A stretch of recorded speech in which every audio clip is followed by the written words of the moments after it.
Good morning. Today is December 15th, 2010, and you're with Carolina Considered again at Sesquicentennial State Park. Who are we talking with today? My name is Al Hester. I'm Historic Sites Coordinator with the South Carolina State Park Service.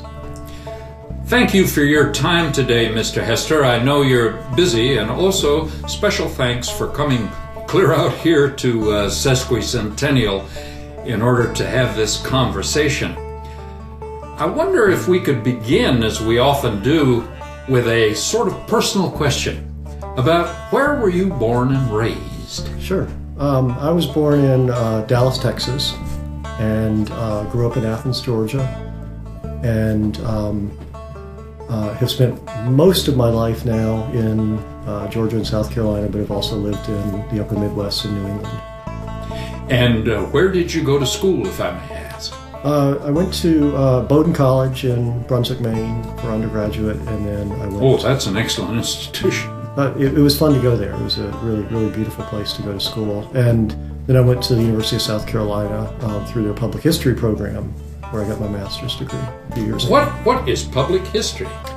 Public history, just put really simply, is history that's done outside of an academic setting or outside of a traditional teaching setting.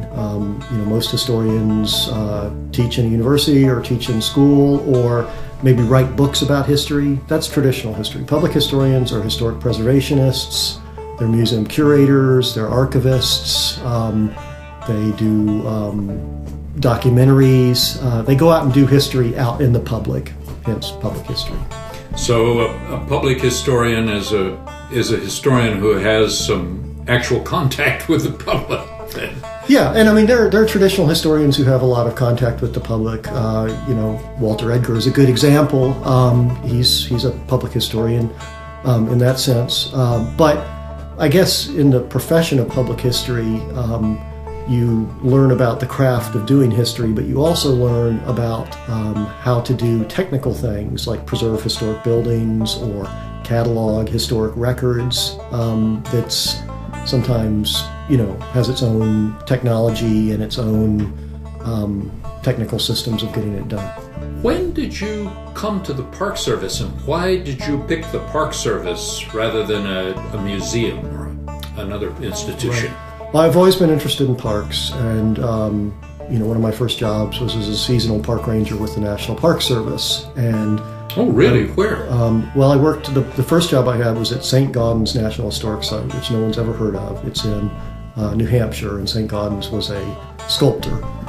It's one of the few National Park Service sites that focuses on a visual artist, an artist.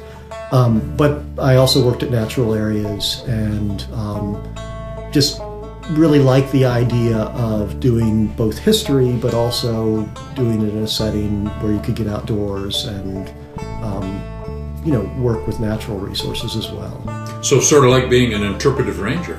Well, yeah, and that is what I did for the National Park Service. As I gave tours of historic houses or gave, walking tours of, historic sites and that kind of thing.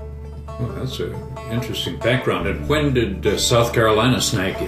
South Carolina, I decided to apply to graduate school, and the program at the University of South Carolina in public history is a good one. It's one of the older, longer lasting programs in public history, and it was just a great opportunity to come do graduate work in public history in a capital city where there's lots of opportunities to get involved with historical organizations and agencies. And because of my interest in parks, I did a class project on Paris Mountain State Park, nominating it to the National Register as Civilian Conservation Corps buildings.